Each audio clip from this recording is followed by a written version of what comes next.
Guys, எல்லாருக்கும் வணக்கம். நம்ம இந்த ஆகஸ்ட் மந்த்துக்கான F&O சீரிஸ் உடைய earnings பார்த்துருவோம். ஸோ ஃபர்ஸ்ட் இந்த account go to view statement,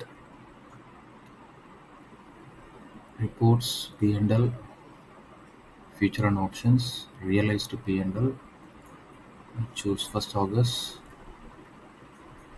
okay, so இந்த மந்த் இந்த அக்கௌண்ட்டில் 33,000 கிடைச்சிருக்கு ஆஃப்டர் த சார்ஜஸ். ஸோ என்னென்ன ட்ரேட் எடுத்திருக்கேன்னா ABB, Astral, AU bank, Bharti Airtel, Delhivery, Eternal, Zomato, Godrej properties, Havells, ICICI general insurance, அப்புறம் Indus tower, TVS motor and Voltas. So எல்லாமே க்ரீனில் தான் முடிச்சிருக்கேன் இந்த ட்ரேட் எல்லாமே. ஸோ அடுத்த அக்கௌண்ட்டு பார்க்கலாம்.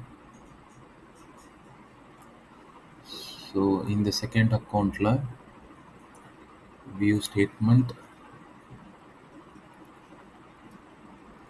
P&L, future and option, realized P&L, 1st August. Okay, இந்த அக்கௌண்ட்டில் ஒரே ஒரு ட்ரேடு ஆர்பிஎல் பேங்க்கு. ஸோ 10,000 கிடைச்சிருக்கும். பட் இங்கே ஒரு ஃபேக்டர்ஸ் நான் ஹைலைட் பண்ண விரும்புகிறது என்னென்னு பார்த்தீங்கன்னா view realised break down. Okay, so நான் இந்த ட்ரேடு வந்து ஃபஸ்ட்டு வந்து செல் பண்ணியிருப்பேன் 7th August. 29 August தான் நான் பை பண்ணியிருப்பேன். பிகாஸ் ஏன்னா இது 3 weeks இந்த பணம் இதில் லாக் ஆகிடுச்சு. நான் செல் பண்ணதுக்கப்புறம் ஈவன் நான் நல்ல ப்ரைஸில் தான் செல் பண்ணியிருப்பேன். பட் லிக்விடிட்டி இல்லைங்கிறதுனால எனக்கு அப்புறம் பையர் செல்லர் யாருமே வந்திருக்க மாட்டாங்க. ஸோ அதனால் என்னால் பை பண்ண முடியல. பட் 3 weeks எடுத்துருச்சு. ஸோ பணம் இதில் லாக் ஆனதுனால இந்த அக்கௌண்ட்டில் ஃபர்தராக ட்ரேட் பண்ண முடியல. ஸோ நம்ம அடுத்து இன்னொரு தேர்ட் அக்கௌண்ட் போயிடுவோம். ஸோ அடுத்தது இந்த அக்கௌண்ட்டு. ஸோ இதில் profit and loss. Okay, so I choose month. So ஆட்டோமேட்டிக்காக வந்துருச்சு 30 ஜூலைலேருந்து 29th August.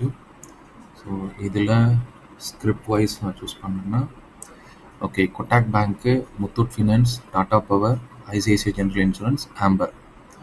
ஸோ இதில் ஒரு டோட்டலாக வந்து ஆஃப்டர் த சார்ஜஸ் நான் ஒரு 17,320 ப்ராஃபிட் பண்ணியிருக்கேன்.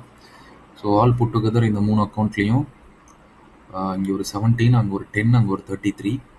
ஸோ எல்லாம் சேர்த்திங்கன்னா ஒரு 60,000 வரும். வெர்சஸ் ஆஃப் இன்வெஸ்ட்மெண்ட் வந்து ஒரு 15 lakhs. ஸோ 4% வந்து ரிட்டர்ன் ஆன் இன்வெஸ்ட்மெண்ட் எடுத்திருப்பேன். ஸோ என்னோடய ஏர்னிங்ஸ் வந்து 60K, ROI வந்து 4%.